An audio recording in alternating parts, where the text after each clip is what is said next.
पूजा पांडे। आप देख रहे हैं मेट्रो दिनांक टीवी न्यूज। आइए देखते हैं आज की खास खबर।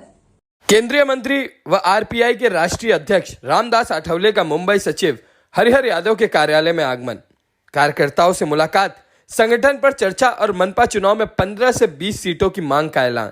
मुंबई मालाड पूर्व स्थित बस डिपो के पास Republican Party of India RPI Athawale गुट के मुंबई सचिव हरिहर यादव के कार्यालय में हाल ही में केंद्रीय मंत्री और आरपीआई के राष्ट्रीय अध्यक्ष रामदास आठवले का आगमन हुआ। इस अवसर पर पार्टी कार्यकर्ताओं और पदाधिकारियों ने बड़े उत्साह के साथ उनका स्वागत किया। हरिहर यादव ने आठवले का पुष्पगुच्छ, शाल और श्रीफल भेंट कर सम्मान किया। केंद्रीय मंत्री रामदास आठवले ने यहां उपस्थित कार्यकर्ताओं से संगठनात्मक विषयों पर विस्तृत चर्चा की और आगे की रणनीति पर विचार साझा किए। कार्यक्रम के दौरान मौजूद पत्रकारों ने जब उनसे सवाल किए तो उन्होंने स्पष्ट कहा कि रिपब्लिकन पार्टी ऑफ इंडिया का लक्ष्य समाज के हर वर्ग को न्याय दिलाना है और पार्टी इसी दिशा में कार्य कर रही है।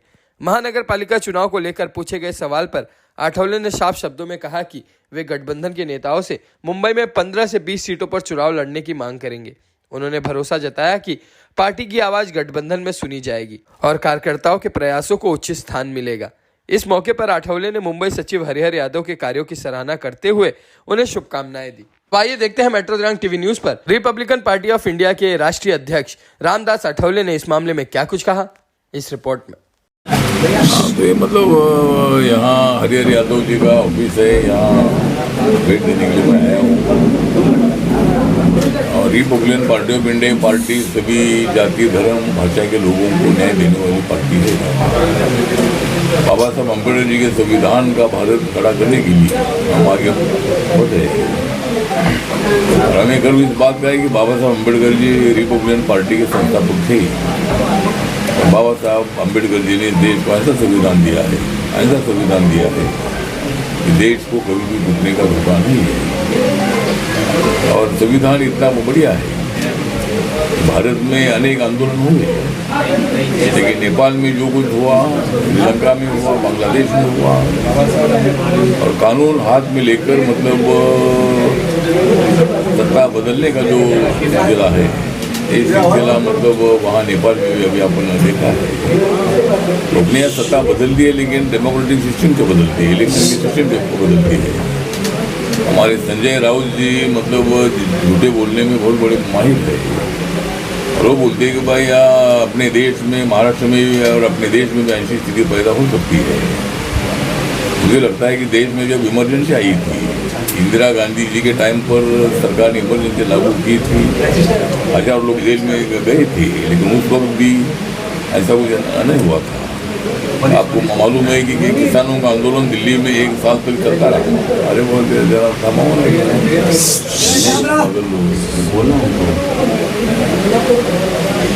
किसानों का आंदोलन भी मतलब वहाँ दिल्ली में 1 साल भर चलता रहा। अनेक आंदोलन हुए हैं। हमने तो नामांतर के लिए बाबा साहब के नाम के लिए 17 साल आंदोलन किया था, लेकिन डेमोक्रेटिक सिस्टम में मतलब हम लोग आंदोलन न करते हैं। और जब एकदम कानून हाथ में लेने की नौबत आती है, तब मुझे लगता है कि उनको सबक सिखाया जाता है। और इसीलिए नेपाल जैसी स्थिति यहाँ पैदा नहीं हो सकती है। संजय राउत बोलते हैं कि भाई यहाँ ऐसा हो सकता है, लेकिन ऐसा बिल्कुल नहीं होगा। सुप्रीम कोर्ट ने भी बोला है कि भाई अपना संविधान इतना बढ़िया है, देश में ऐसा कभी नहीं हो सकता है। तो हम लोग सब गरीबों के लिए काम कर रहे हैं। अभी हमारी मांग है कि भाई मुंबई को सुंदर बनाने का प्रयत्न हो रहा है नरेंद्र मोदी जी के नेतृत्व में, लेकिन झुग्गी झोपड़ी में रहने वाले लोगों को बड़ा मकान मिलना चाहिए। अभी जो 300 स्क्वायर फीट का मकान मिलता है, तो 450 फीट का कारपेट एरिया का मकान, इसका मतलब 650 स्क्वायर फीट का बिल्डअप एरिया का मकान जो है, ये मकान झुग्गी झोपड़ी के लोगों को मिलना चाहिए। इसी तरह की हमारी मांग है। उसके साथ साथ मुंबई का जो ट्रैफिक है, उस ट्रैफिक को ठीक ठाक करने के लिए और भी कोई नया मतलब कोई और ब्रिज जो है, 10-12 डायरेक्ट और ब्रिज अगर बनते हैं तो ट्रैफिक में लोगों का टाइम जाता है वो थोड़ा सा नहीं जाएगा।